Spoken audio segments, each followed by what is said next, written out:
Të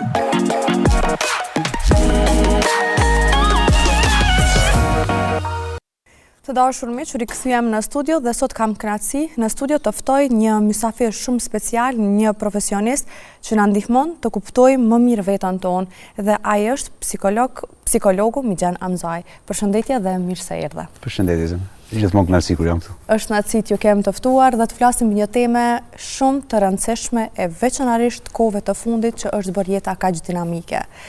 Unë dua ta filloj bisedën me një mesazh të shkurtër për të gjithë ata që mund të ndihen të lodhur emocionalisht, por nuk flasin mbi këtë temë. Është e vështirë të kompresosh një mesazh të tillë. Sinqerisht është e vështirë. Njerëzit nuk e kuptojnë deri ku është limiti.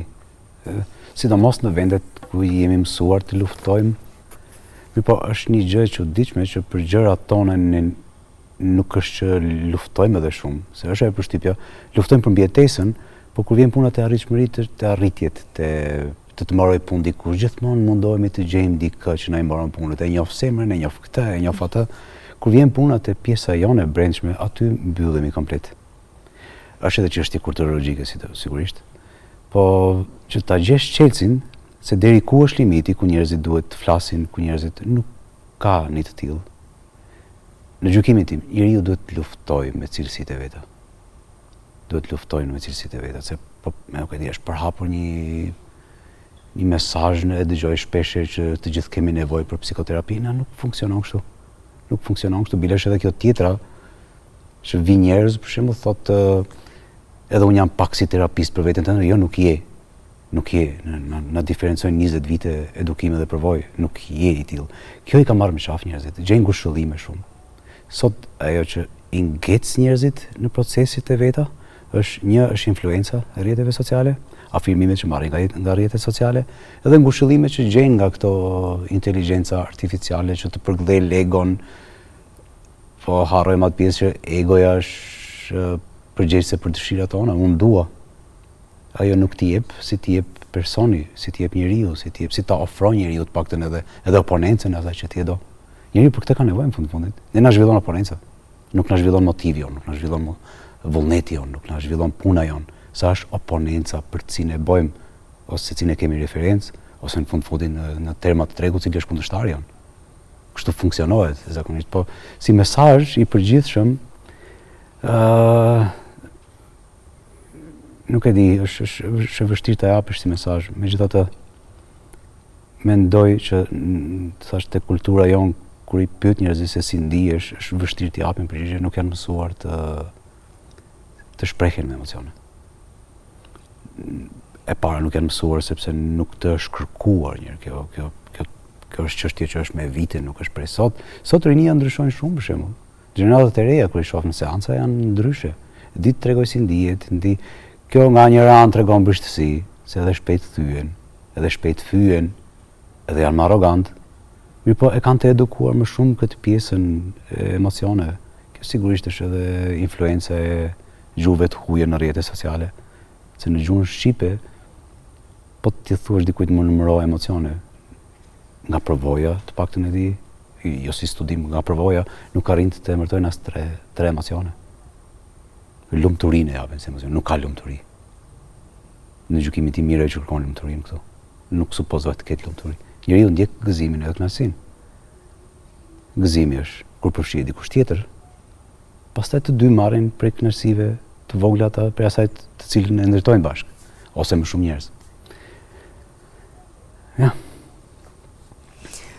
Okej, pse njerëzit shpesh hezitojnë të kërkojnë ndihmë nga psikologu? Në këto 20 vite relativisht që merrem me njerëz ka ndryshuar në periudha të ndryshme. Ka ndryshuar shumë, sot nuk është e tillë, sot nuk mbajnë më njerëzit mbi shpinë. E kuptojnë, disi njeriu relativisht lëviz mes simpatisë dhe dëmshurisë, ne si kulturë nuk e kemi shumë pjesën e empatisë. O ta ndjej dhimbjen e tjetrit, o ta përkrahë dhimbjen e tjetrit, po nuk është se kemi atë sensin e empatisë. Sot ka ndryshuar shumë.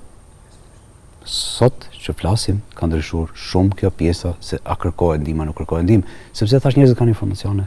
Bile kur vinë me gjysmë diagnoze të gatshme. Kam shregullim ankthi, kam atak paniku, kam bile më japin edhe forma të përzierje depresioni me emërtime konkrete, jo të sakta sigurisht. Po me emërtime konkrete, vuaj nga melankolia, vuaj nga kjo, ti je shef. Edhe kur e ke këtë si premis, je më vulnerabël për të shkuar në terapi, mirë po mos harrojmë që edhe krijoj një farë guace ku hyn brenda, prandaj ky është edhe rreziku i diagnozës. Sepse harrojnë njerëzit që diagnoza është fluide. Merret e fëmijët për shembull. Çfarë do diagnoze që të ketë? Momentin e parë që thot unë, momentin e parë që thot ama, momentin e parë që thot molla, uji, nuk është më njëjtë diagnozë. Janë fluide. Kjo edhe te të rriturit. Mjafton një njeri i duhur në jetë, komplet pllakën të ndryshon. Ti prap i ke tiparet. Të njëjtën gjë bëjmë terapi, nuk është që i dhuroj veti, i dhuroj cilësi, absolutisht. Ato që i ka personi që vjen, thjesht ato ja ushqen, vetëm se nuk është mësuar të ushqej. Këtë e bën sot. Janë më vulnerabël për të ardhur kanë më shumë vullnet.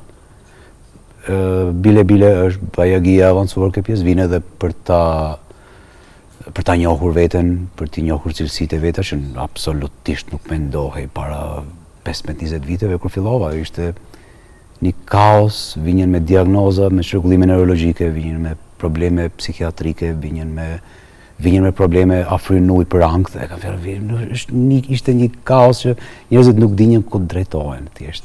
Nuk ishte faj njerëzve, por që nuk ishin informacione çfarë duke ndodhur, po e quajmë tregun e profesioneve të shëndetit mendor. Sot është më e hapur, sot edukimet janë më të hapur, sot ka informacione mbi edukimet, edhe njerëzit e dinë kush, ku profilizohet, sot edhe e dinë sakt për çfarë profili je, edhe e kërkojnë këtë gjë. A punon me këtë. Përpara nuk ishte, domethënë brenda një unë e qova shumë 15, po këto ditë më radh i shoh shënimet e mia, këto 7-8 vjet ka ndryshuar shumë kjo pjesa. Unë mendoj që edhe mbas koronës edhe më shumë. Po lidhet me informacione. 5 vite kanë kaluar, kam qëllime që njerëzit më e kanë edhe pak nuk kanë frikë më. Ose nuk kanë turp t'ju tregojnë. Ose nuk kanë frikë. Edhe turpërohen. Më herët u turpërohen. Të mbajnë më shumë se që meritojnë të mbajnë, ose më shumë se që duhet të mbajnë, mendoj që kështu është. Nuk mbajnë. Nuk mbajnë shumë. Nuk po them cila është e shëndetshme, nuk ka mund tagrin ta caktojë çfarë është e shëndetshme, çfarë nuk është e shëndetshme në këtë sens. Përpara njerëzit mbajnë shumë, përpara durojnë shumë. Po. Duroheshte shumë. Sot nuk mbajnë, nuk është çështje frikës që nuk kanë frikë. Mendoj që është te kjo pjesë që kanë frikë ta mbajnë sado e vogël që të jetë, shifiti shpërthime që i shef në rrjetet sociale. Mendoj që është perspektiva tjetër, kanë frikë të mbajnë sado dert të vogël, sado stres të vogël, që stresi supozohet të ekzistojë. Pa e patur një nivel caktuar kortizonit të stresit, nuk do kishte arritur në kohë këtu për shembull. Ne na duhet stresi në jetë e përditshme. Edhe sot është kriju një perceptimi i gabuar, stres kjo, depresion kjo, traum kjo, shive me termin traum, sa abuzohet sot. Gjithçka është traum, i bërtet fëmijës është traum, e shef fëmijën në shtremat është traum. Trauma është komplet botë tjetër. Nuk funksionon kështu. Kështu në këtë perceptim edhe në këto nuanca emërtimesh që i dëgjojmë sot nuk funksionon kështu. As me çrregullimet, edhe nuk ka ekzistuar, nuk ka funksionuar kështu. Mirë, po kjo bështësia e njerëzve, po e quaj sot që po ndodh, e ka sjell deri këtu. Shifiti edhe varietetet e diagnozave që janë zgjeruar shumë. Për pak vite ka shumë më shumë diagnoza. Që nuk kanë qenë këto. Këto janë koncepte që njerëzit i kanë në kokë edhe fillon ti formësoj brenda vetes. Po ka shumë si te hipondriakët, që për çdo sëmundje që dëgjon, kujton që e ka te vete, ose si studentët e mjekësisë, çdo sëmundje që e lexojnë kujton një periudhë kohe që e kanë të integruar brenda vetes. Sot informacionet që marrin njerëzit, mendoj që është informacioni sot. Një pjesë e mirë, nuk e di ata që simptomatike, nuk dua të përdor terma simptoma, po është për informacioneve që i marrin. Truri funksionon në mënyrë të çuditshme. Informacionet që ne i marrim është një farë mënyrë duhet të përjetohen, edhe duhet të mishërohen, edhe duhet të fillosh të funksionosh në bazë të asaj, ose e përdor ti ose të përdor ajo, pastaj pavarësisht. Mirë, po sot në informacione marrim shumë, edhe informacione që s'na hyn në punë kurrë. Ti duke lexuar lajmet, shef një lajm, ran një gur nga hëna, ran një gur nga Marsi, erdhi një gur pe këtij. Ku ta çojmë këtë informacion? Çfarë ti bëjmë këtë informacioni? Mirë, po ne harrojmë këtë pjesë që truri ka marrë këtë informacion. Edhe shifit i rinin sot janë të mbushur me informacione. Po sa më shumë informacione, ti aq më shumë je out, je jashtë. Edhe ti natyrisht që mundohesh të gjesh brenda dhe prandaj është edhe vokabulari më i pasur i të rinjve sot me emocione. Sepse rrallë herë prekin brendinë vet për gjithë këtyre varieteteve që i shohim sot. Edhe validimeve që i kërkojmë vazhdimisht për njerëzve të panjohur. Kjo është më bizarja. Ne sot validimin e kërkojmë për njerëzve që kurrë në jetë s'kan pirë as nuk do pi kafe me atë person. Unë ja pres like-un atij personi. Kjo është bizare dhe absurde. A është normale të ndihemi të lodhur emocionalisht pa asnjë arsye të qartë? Mendoj që jo. Vetë termi normale nuk që është normale përcaktohet nga statistika, natyrisht. Mirë, po në termat tonë që flasim, nuk supozohet të jetë normale. Të ndihesh i rënduar, të ndihesh, sigurisht kemi përgjegjësi. Kemi përgjegjësi, çdo ditë kemi përgjegjësi, çdo ditë kemi përgjegjësinë të ushqejmë fëmijët tonë. Çdo ditë kemi përgjegjësinë të mirëmbajmë shtëpinë tonë. Çdo ditë kemi përgjegjësinë të mirëmbajmë mirëqenien tonë, qoftë fizike, qoftë aparencën tonë, qoftë me ushqim, qoftë biologjike. Sigurisht janë ca rëndesa që janë të natyrshme, duhet të jenë të natyrshme, por që thash sot pragu ka kaluar pak, ndoshta është herë për thënë a është natyrshme ose jo, po nga ato që shoh për ditë mendoj që nuk është e natyrshme, kaq brishtësi të ketë. Supozohet njeriu të jetë pak më i fortë se që ekspozohet sot. Sot e shef Luan në virtualitet. Po kjo diskrepancë e madhe mes asaj që unë jam edhe ajo që të tjerët duan të më shohin, kjo e sjell rëndesën. Kjo qarje mes këtyre dyave, kjo e sjell këtë rëndesë emocionale sot. Në mos gaboj këtu e kam përmendur te kjo studio që studime ka që sa më e lartë lumturia në rrjetet sociale, se nuk dua ta bëj temë vetëm rrjetet sociale, sigurisht, po sot ka impakt direkt në ndërtimin e strukturës të karakterit të rinjve. Kështu nuk mund t'i ikim, absolutisht nuk mund t'i ikim. E mendoj që kjo qarje, unë jam, edhe unë dua që të tjerët të jenë. Përpara ka qenë unë jam, edhe dua të jem. Edhe kjo pjesa në mes nuk ishte qarje, po ishte proces ndërtimi. Ishte ëndra ime, ishte plani im. Sot më shumë fokusi është unë jam, edhe unë si do semrat jem unë, si do filanit jem unë, si do filanit jem unë. Kjo s'ka kuptim. Kjo e sjell rëndesën. Se nuk keni objekt që me të cilin përmbushesh ose përmbush, se kjo kur s'përmbushet. Qefet e tjerëve s'kan fund, nuk ka fund. Edhe prandaj njerëzit sot kanë forma të ndryshme problemesh emocionale. Do t'i ik emërtimeve diagnostike, edhe kanë rëndesë emocionale që e përmende, është pikërisht për kësaj. Jem pikërisht për kësaj. Për kujt pret afirmim. Edhe sa ky afirmim realisht ndikon në përditshmërinë tënde. Përditshmëria jonë lidhet jo më shumë se me 3 njerëz në ditë, 4 njerëz në ditë, përfshi familjen. Harrojnë njerëzit, kanë filluar të harrojnë këtë pjesë. Nuk duhet ta bëj kaq dramatike. E kuptoj. Po, vetëm kisha pjesën masën krahasuese me atë që ndodhte në të kaluar. Njerëzit mbajnë më shumë. Nuk e di cila është më e shëndetshme ose jo, akoma, se është herët për të folur. Megjithatë, kjo që ndodh sot, kjo pjesa e rëndesës emocionale që përmende, mendoj që nuk është normale, po i referohem asaj që ti e the. Më tregoni se si ndikon fëmijëria në mënyrën se si reagojmë sot si të rritur. Në temën pikërisht pak më herët që thatë traum, çdo gjë e traum. Me fëmijët tani mos i bërtit se traum, mos e shiko se traum. Kjo është ti që mos e këput pak, po A ndikon fëmijëria? Sigurisht ndikon. Është një thënie që thotë, nuk kujtoj gjermanisht që ka thënë, që ne jemi pa ta fëmijë. E vetmja gjë që kanë ndryshuar janë lodrat më të mëdha, më të shtrenjta edhe kilogramat. Ne jemi pa ta fëmijë, pulsioni është i njëjti. Ëndrat, është e çuditshme që ëndrat ligjëratat e fundit e përmendja edhe vura gisht te kjo gjë, bajagi që dëgjojani ëndrat të fëmijëve tuaj, edhe mundojuni që ëndrat e fëmijëve tuaj të jenë me këmbë në tokë. Mos jenë ëndra dua raket, dua uroj të arrijë atë gjë. Po të jenë ëndra me këmbë në tokë, sepse do të ndjekin një dëshpëri mbrapa dhe ti nuk e kupton se te fëmijët deri në 5.5 nuk është se e din diferencën mes reales edhe virtuales shumë. Kur them reales virtuales përfshi edhe fantazinë, përfshi edhe intuitën, jo shumë të zhvilluar për atë moshë, por po fantazinë e kanë. Edhe kur kjo fantazi nuk përputhet me, nëse ke patur një ëndër, dua të kem, nuk e di, e ke ndërtuar deri në moshë 6 vjeçare, kur të rritem dua të kem këtë.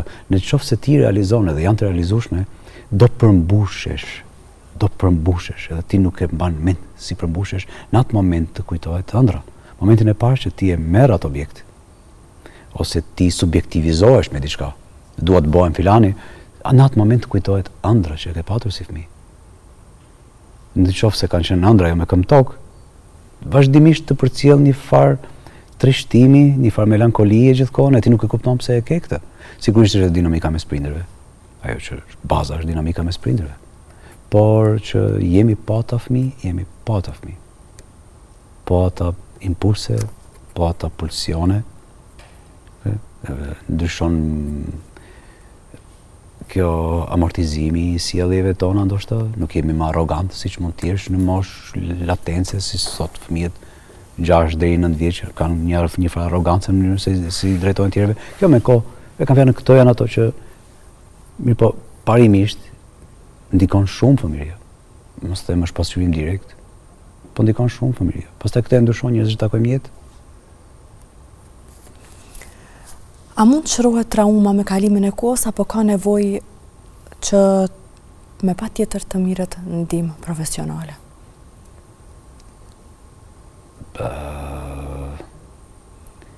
Shive, është kjo nga historia e dim që njerëzit kanë kaluar trauma të mëdha, kanë jetuar, kanë qenë produktiv, kanë qenë funksional, pavarësisht thyrjeve brenda, mirë po e ka ditur që unë duhet të jetoj me këtë gjë, edhe unë duhet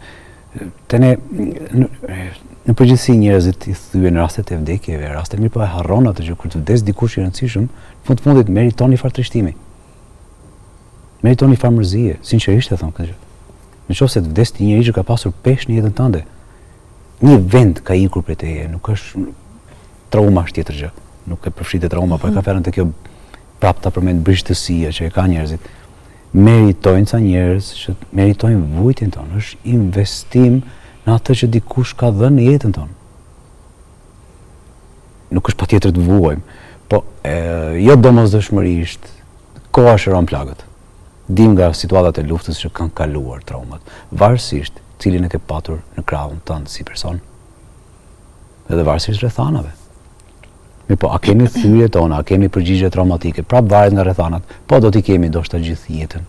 Njerëz që kanë vrarë njerëz në luftë, zor, shumë është t'i thyen ato. Sot quhet stres post-traumatik. Po, përgjigje traumatike janë element që janë tregues që po ne jetojmë me traumën, po sa shëndetshëm jetojmë me traumën. Edhe rreziku është që ta transmetojmë te tjerët këtë traumë. A duhet ndihmë profesionale, kjo është relative, sigurisht që duhet, po a jetohet? A jetohet kualitet? Jo, nuk jetohet kualitet, se tendencat janë ta përcjellësh. Se trauma përcillet, mesazhet e traumës përcillen, reagimet traumatike, i shef tjetër dhe i merr si model frike, ndajtë nuk supozohet të rrisin fëmijët me frikë. Ne duhet të tregojmë kufit e frikës deri ku është, se frika është racional, është element racional, nëse s'kemi frikë idhemi nga kati 10. Po frika është na mban. Po te trauma përcillet kjo gjë. A duhet ndihmë prap thon? Po, duhet ndihmë profesionale. Cila është ndihma profesionale pastaj varet edhe sigurisht kjo pjesa çfarë është traumë. Sot gjithçka është traumë, sot po tash dëgjoj për nënave. Janë të shqetësuara, ka fëmia, një kontraksion ka fëmia, një urinim natën, i kam bërtitur para 3 vjetëve, pa shtremat para 3 vjetëve. A ka traumë? Nuk është ky koncepti i traumës. Trauma është diçka që është e përsëritshme. Kjo e ndrydhe edhe amigdalën. Nuk do të përdor kështu terma, më fal, po kjo është ajo që e ndrydh, është një permanente, është e vazhdueshme. Si thëmë, është e njëjta thënje, e njëjta e sharë kur ti gabon, e njëjta mënyrë ndëshkimi kur ti gabon në një detyrë tënde, ose në një gjë që ke për ta bërë, ose çfarëdo që bën ti, ndëshkohesh në të njëjtën mënyrë, shahesh në të njëjtën mënyrë. Kur them shahesh, fyesh në karakter.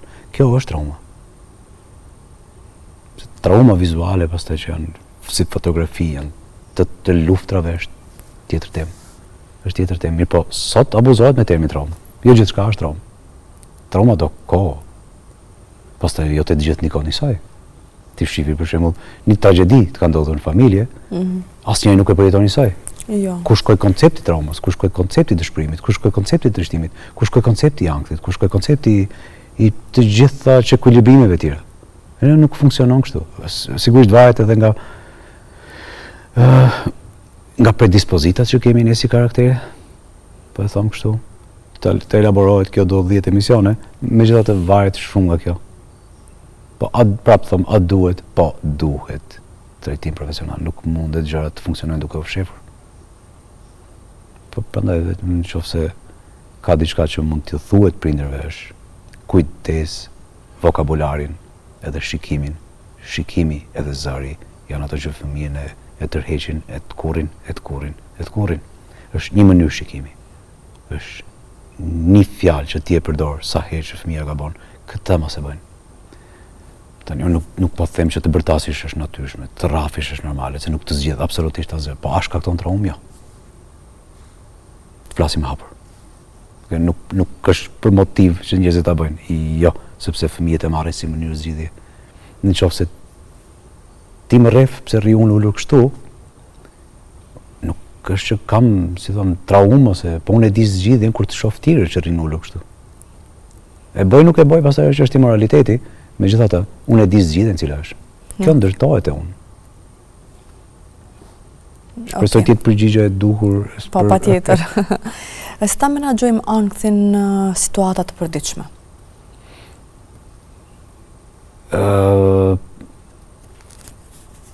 Ta përkufizor si ankth është prapë them është procesi i shëndetshëm që duhet ta kemi, por që të menaxhosh një duhet di çfarë je duke bërë. Nuk është çështje si ta menaxhosh. Çështja është a e di çfarë je duke bërë. Se stresi në vetvete, pyete për ankthin apo stresin? Ankthin. Ankthin. Se prapë them, te stresi në vetvete. Sepse është një fjalë që e ndëgjon shumë shpesh nga çdo njeri kam ankth, nga problemet në punë, nga shoqëria, nga rrjetin, nga shtëpia, nuk mundem të flej rahat. Ky nuk është ankth. Ankthi nuk ka trigger si ankthi nuk ka trigger si këto janë probleme të tjera mund të jenë, po jo ankth, çrregullimi i ankthit. Se shumë herë dëgjoj referohen si ankth. Ankthi nuk ka trigger. Një nga kriteret e diagnozës të ankthit është që nuk ka trigger, nuk ka një rast që të ndodh, nuk ka një stresi kur zgjahet në kohë. Kjo është që të bën të kontrakton, të bën jo funksional kur zgjahet në kohë. E kanë thënë po ta shohësh filmime kalon një ushtar edhe janë 10 të përgosur edhe ky i kalon me rend i vret një nga një. Ka filmime të tilla. Është e çuditshme si ekzistojnë. Ekzistojnë edhe asnjëri nuk lëviz për atyre. Ky është stresi që zgjat në kohë. Kurse ankthi është mendoj që është tjetër temë, po stresi prapë them lidhet me presionet që i kemi sigurisht. Ka presione që nuk janë tona, situatat e luftës, situatat kur kërkohen shumë përgjegjësi, po mos harrojmë që këto i ke modalitete prej fëmijë kur ke qenë i vogël.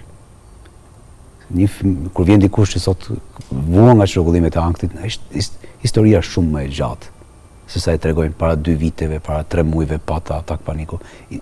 Kjo gjë ka të filluar të ndërtohet prej kur ke qenë i vogël. Nuk është prej tani.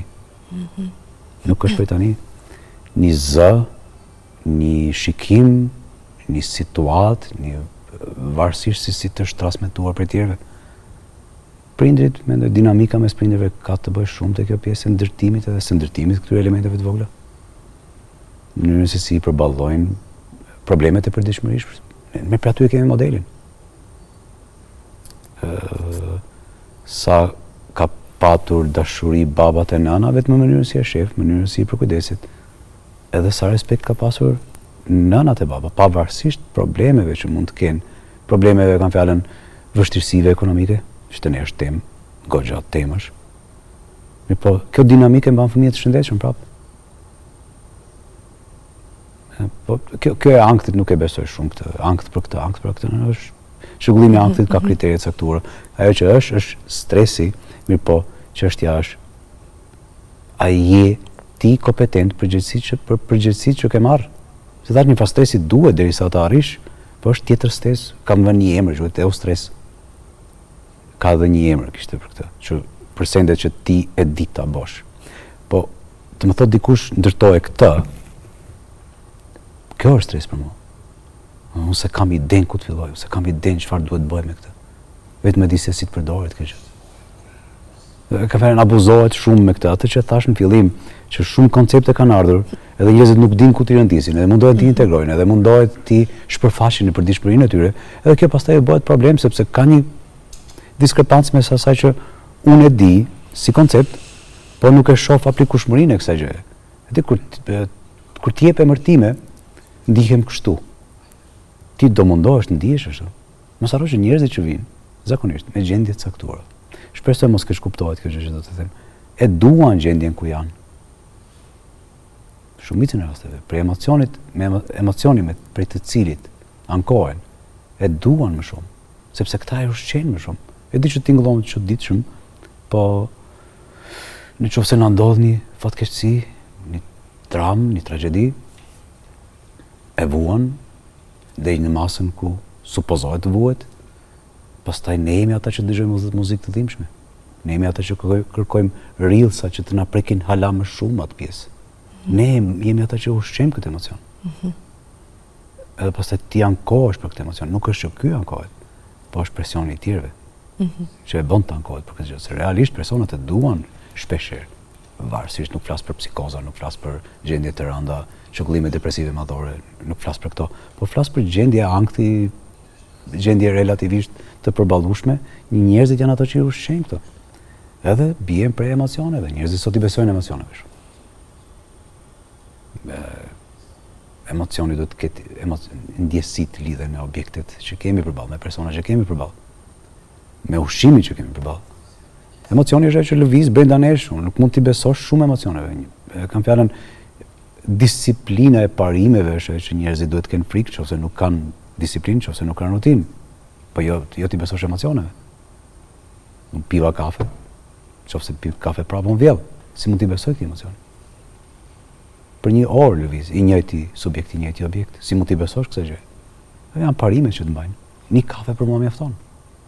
Po, prapë ta lidh me atë pjesë, nuk i besoj shumë kësaj pjese që e kanë ankth, më shumë është influencë besoj nga mediat që e marrin, nga rrjetet sociale që e dëgjojnë, nga videot e ndryshme që i shohin sot.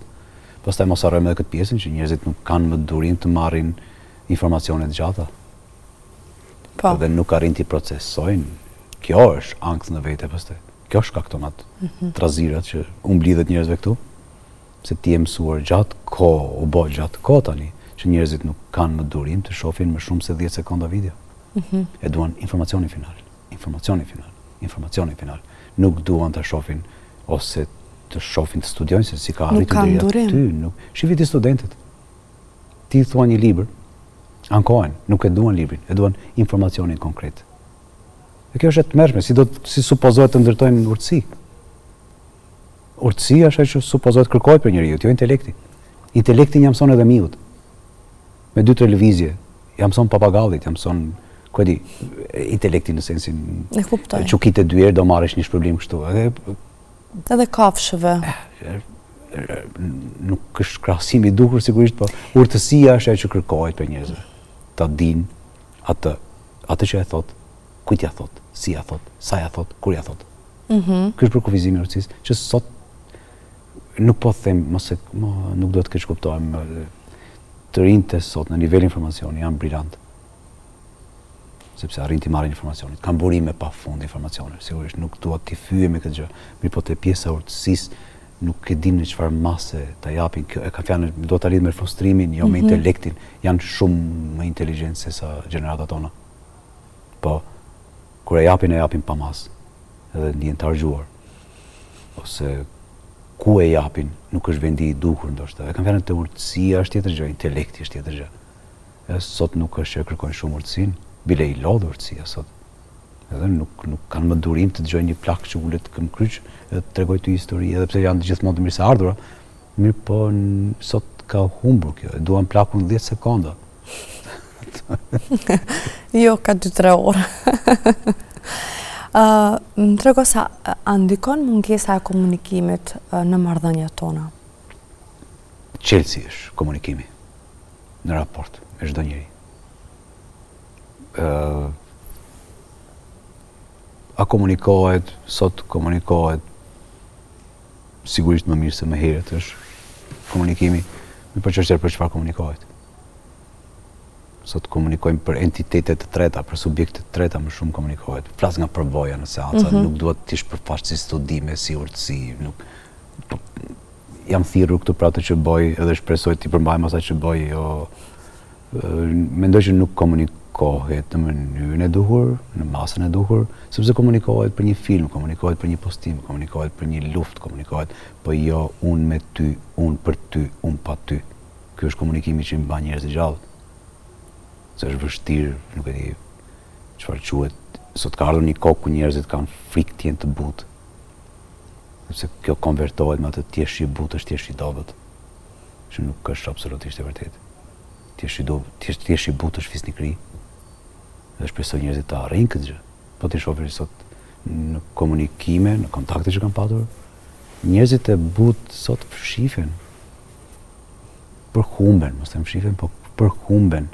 Sepse nuk e gjejnë vendin e duhur, sa duhet të jesh pak më arrogant, pak më i dhunshëm, jo dhunë, po i dhunshëm për të ecur përpara, për të qarë përpara, për të zënë një post politik, për të zënë një vend pune, për të zënë duhet 4-5 vetave ti mërzisin në telefon. Këta të butët që janë, këta tërhiqen, se nuk janë të tillë, sepse nuk është më që meriton të jesh. Kam taku njerëz brillant që nuk ish shef në vendin që ma merr mendja do shëndrinte, po të ishte në pozicioni ku i takon të jetë. Ndërkohë që ti shef, këtë kompleks inferioriteti e shef në kafe kur je. Është bërë dikush shef kur ti përmend, nuk e di, disa cilësi, jo karakteriale, po disa parametra, edhe njohuri që duhet të ketë për atë vend pune, e kaloj në humor sepse ai vetë nuk e di pse është aty. Edhe kjo është e tmerrshme, kjo është realiteti ku jemi ne sot. Nuk do ta bëj politik, po ky është realiteti ku jemi ne sot. Sepse vendet e punës janë vetëm hajde këtu. Edhe ti nuk kërkon si vend pune.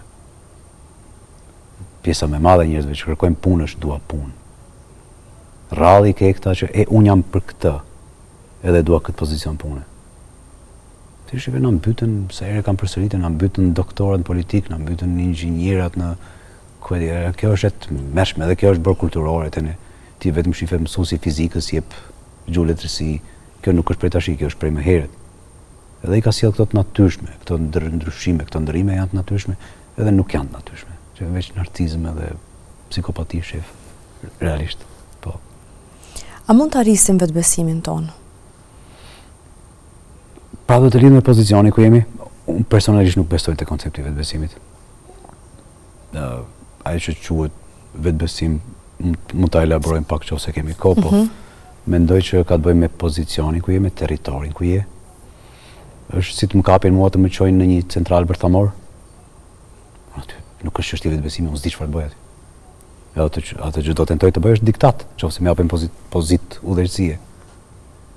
Nëse unë e di çfarë të bëj, jam funksional në atë që bëj. Edhe kam pritshmëri, edhe di çfarë dua të arrijë me atë që do bëj. Kjo është tjetër temë pastaj. Kjo është tjetër temë. Por njerëzit prapë thon, nuk e dim pse janë në një vend pune. Nuk e dim pse janë në një funksion caktuar. Kjo manifestohet jo me vetbesim, po me kompleks inferioriteti. Kompleks inferioriteti është shpërfaqet me ekspresione superiore. Sa më shumë ta shohësh dikë, hapet, bëhet, sa aq më inferior është për atë pozitë ku është. Edhe kjo reflektohet si vetbesim, por kjo është arrogancë në fakt. Janë ca terma që njerëzit duhet përmenden, mendoj. Edhe mendoj që është e moralshme të përmenden, si për shembull për ca fëmijë, a ka fëmijë të prap, po ka fëmijë të prap. Sot i thon hiperaktiv. E mbulojnë, po sinqerisht e mbulojnë. Ke arrogant, nxënës arrogant, të cilit mësuesi ka frikë t'i drejtohet për arrogancën e vet, edhe t'i kundërvihet arrogancës vet. Jo mësuesi si mësues, institucioni si institucion, edhe nuk e quajnë, po e quajnë ky fëmijë ka shumë vetbesim. Arroganti është arrogant. Sociopati është sociopat. Duhet t'i ndajmë ca sende se na morën qafë, duke i futur të gjithë, duke i dhënë nuanca të bukura, emërtime të pranueshme, nuk funksionon kështu shoqëria. Kur nuk shkon një send me një të ri, a ka të rinj që inkriminohen? Po, ka shumë. Statistikisht nuk e di sakt si po, e di që të rinjt janë të përfshirë në krime shumë. Në vendet perëndimore i gjejmë minorenë që shesin drogë, ose theri njerëz. Tash do t'i thomi këtij hiperaktiv ose i ri, i vogël, nuk është i ri, nuk është i vogël. Ky koncept është i gabuar. Na frik 13 vjeçari del quhet ti për elefant, Luan. Nuk është ashtu. Ka përgjegjësinë e vet. Nuk po them të ndëshkohet, nuk e di, nuk i caktoj këto sende, po të paktën si koncept është e moralshme ti ndajmë sendet. Çfarë është mirë dhe çfarë nuk është mirë. E sot kanë këto kulturologjitë e globalizmit, gray zone, besoj e ke dëgjuar këtë, që Stelena Zërgundi nuk ka gray zone, ka o mirë, o jo mirë. Po ti shifet me fen për shembull, pse Islami është i papranueshëm në Perëndim.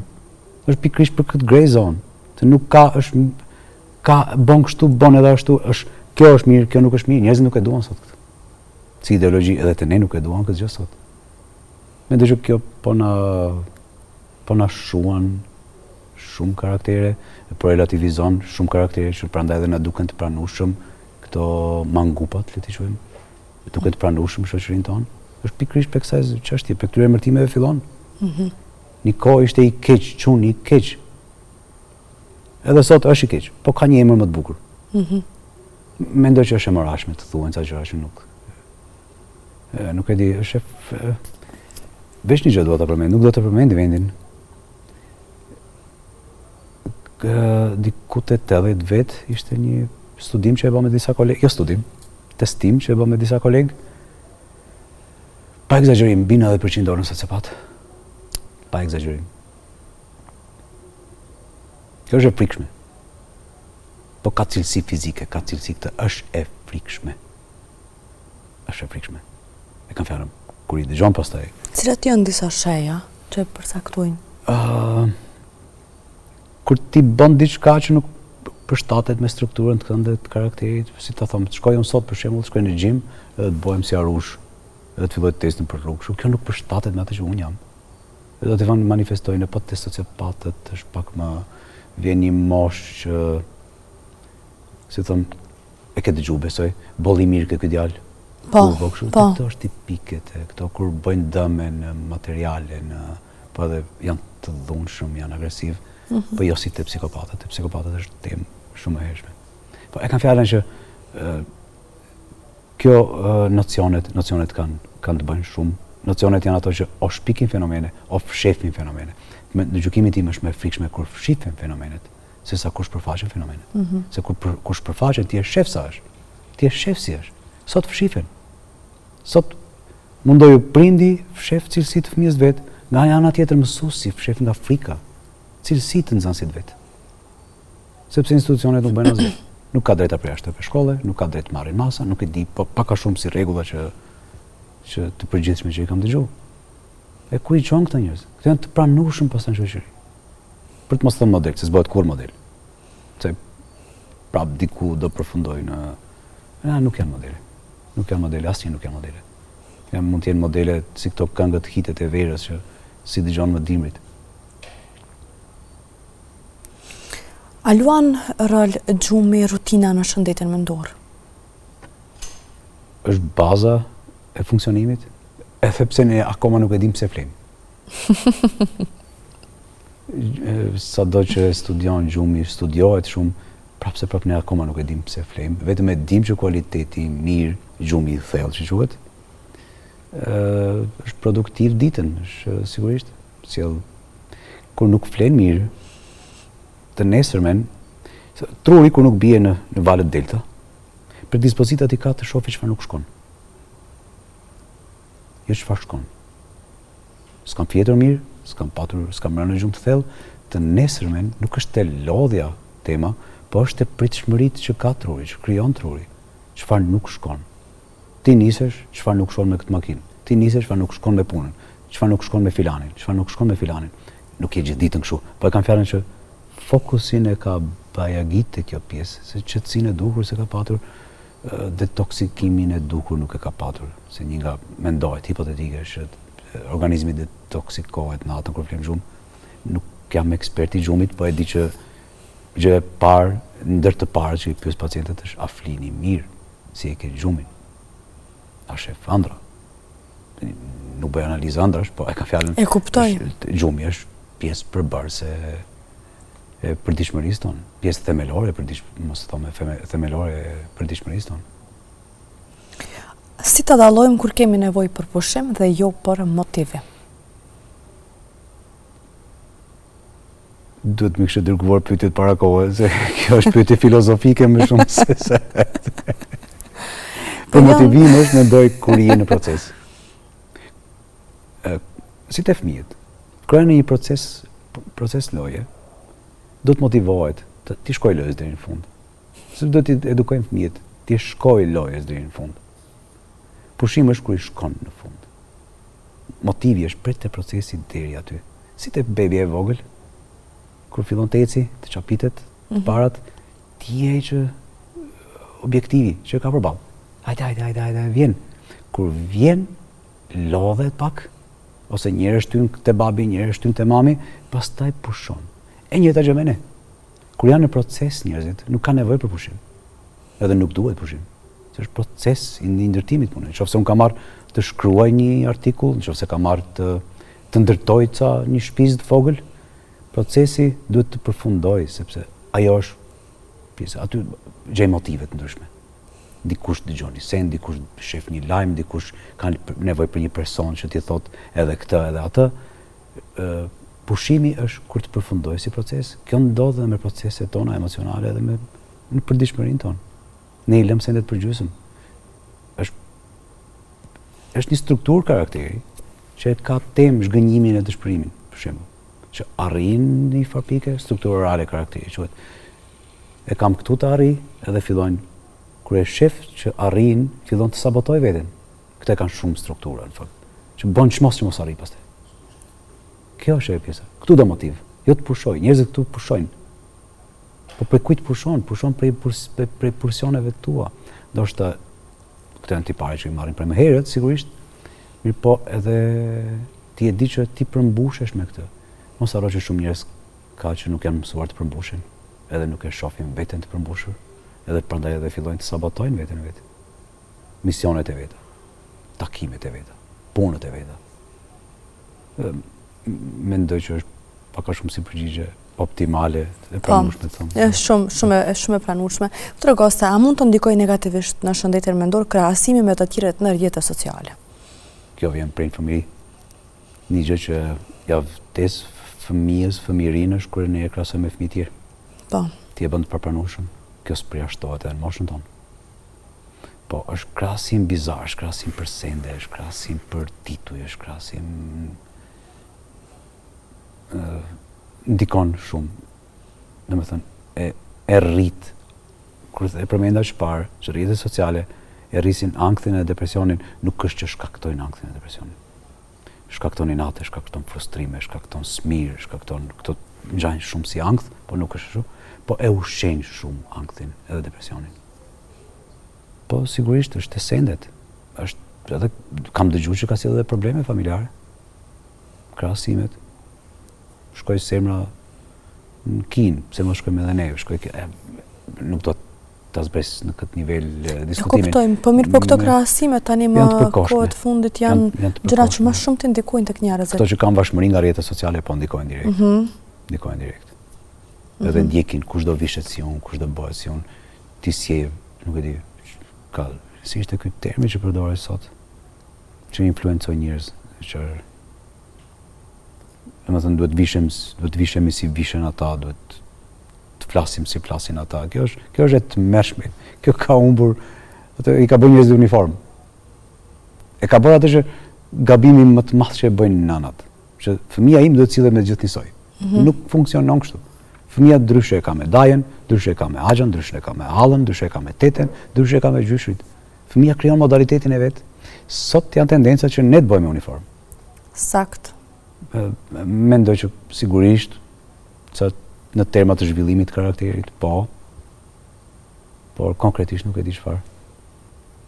Vetëm e di që nuk është mirë. Për përfundim, kisha pasur dëshirë një këshill të thjeshtë se cili mund ta aplikoj për mirëqenien mendore çdo ditë. Do kisha thënë prej të fëmijët, është e vështirë të rriturit. Është e vështirë se prap tendencat janë të kthehen, megjithatë do të rrisësh fëmijë të shëndetshëm, përjashtoj fëmijën tënde. Mendoj që nëse prindërit duhen të kujdesshëm te kjo, është shumë. Sepse shumë tipare ndërtojnë deri në moshë 6 vjeçare. Pastaj është vonë. Nuk është vonë. Është më rënd. E kuptoj. Është më vështirë. Karakteri formohet deri në 6 vjeç. Pastaj janë tipare që marrim qetësia, shqetësimi, nivelet e stresit, po karakteri deri në moshë 6 vjeçare, varësisht se si është komunikimi, dinamika. Po komunikimi është baza. Është baza. Njerëzit sot nuk flasin, njerëzit sot çojnë rilca. Edhe kur çon rilca, pritshmëria është të mbullosh një të shprimin tënd, një me humore, sot gjithçka ka kaluar në një hedonizëm që është duhet jetë e pëlqyeshme, duhet jetë e kënaqshme, duhet jetë e gëzueshme, duhet jetë patjetër që nuk është kjo kriteri që përcakton njeriu. Përditshmëria jon ka më shumë, po e quaj kështu, ka më shumë trishtime dhe dëshpërim, sepse ti prej teje pritet të marrësh vendime në jetë. Edhe që ta lyej këtë të bardhë komplet, do një farë tërheqje te vetja, do mendohesh, ka një farë dëshpërimi se duhet ndryshosh, duhet bësh një ndryshim para një vendimi. I ka jeta këto mirë, po kjo pjesa që çfarë pritet prej tjerëve, kjo na ka marrë më qafë. Thjesht ato që thoshte Sokrati, i vetvetja. Që sot është zor. Po. Është shumë zor. A është e arritshme? Po, është e arritshme. Është e arritshme. Kjo është e imja, kjo është për mua. Njerëzit këtë do të dinë, kjo është e imja, kjo është për mua. Po ti përbajnë kësaj, të lumtur jo, po me kënaqësi të vogla e përmbush jetën tënde. Unë ju falenderoj përzemërsisht që ishit pjesë e emisionit tonë dhe që biseduam mbi një temë kaq të bukur. Unë e shijova shumë, shpresoj që dhe gjithë ata të cilët na kanë ndjek në këto momente, sadopak kanë pasur hapësirë me e gjetë veten në gjitha këto pyetje, se këto janë disa pyetje që çdo njeri i parashtron për çdo ditë. Dhe besoj që përgjigjen e kanë gjetur. Unë ju falenderoj shumë dhe shpresoj të takohemi në ndonjë temë tjetër, sepse kemi të shumë tema interesante. Në vazhdimsi të këtij sezoni do të jemi më të shpesh dhe do të takohemi më shpesh. Me shumë kënaqësi. Të dashur miq, neve tani do të shkëputemi për disa minuta, do të rikthehemi sërish.